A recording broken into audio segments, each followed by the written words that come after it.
अस्सलाम वालेकुम नाज़रीन। 17 जनवरी इजलास का फ़ैसला सामने आ गया है। ब्रेकिंग न्यूज़ देने जा रहे हैं कि आज के इजलास का फ़ैसला आ चुका है। मुकम्मल तफसील आपको इस वीडियो में देंगे। कहाँ कहाँ तालीमी इदारों को बंद रखने का फ़ैसला किया गया है और कहाँ कहाँ तालीमी इदारे खुले रहेंगे, इस वीडियो में आपको बताएंगे।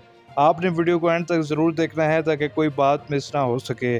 तो सबसे पहले आपको पंजाब के हवाले से बताएं कि पंजाब के वज़ीर तालीम मुराद राज साहब ने एक अहम ऐलान कर दिया है और पंजाब के तलबा के लिए ये ख़बर है कि जो छोटे स्टूडेंट्स हैं जिनकी एज 12 साल से कम है वो हफ़्ते में 3 दिन तालीमी दौरों में आएंगे।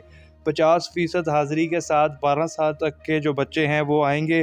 पंजाब के हवाले से ये फ़ैसला हो चुका है। साथ साथ आपको ये भी बताएं कि इस्लामाबाद, खैबर पख्तूनख्वा और सिंध के हवाले से कि जहाँ केसेस की तादाद 10% से ज़्यादा है वहाँ पर तालीमी इदारे बंद करने का इम्कान है। इसके अलावा कराची और दीगर अजला में भी जहाँ केसेस की शरह 10% से ज़्यादा है वहाँ पर तालीमी इदारों को बंद करने का इम्कान है और 10 फरवरी तक तालीमी इदारे बंद हो सकते हैं। इसके अलावा जिन स्कूलों कॉलेजों में कोरोना वायरस के केसेस सामने आ रहे हैं वहाँ फ़ौरन स्कूलों और कॉलेजों को सील किया जा रहा है।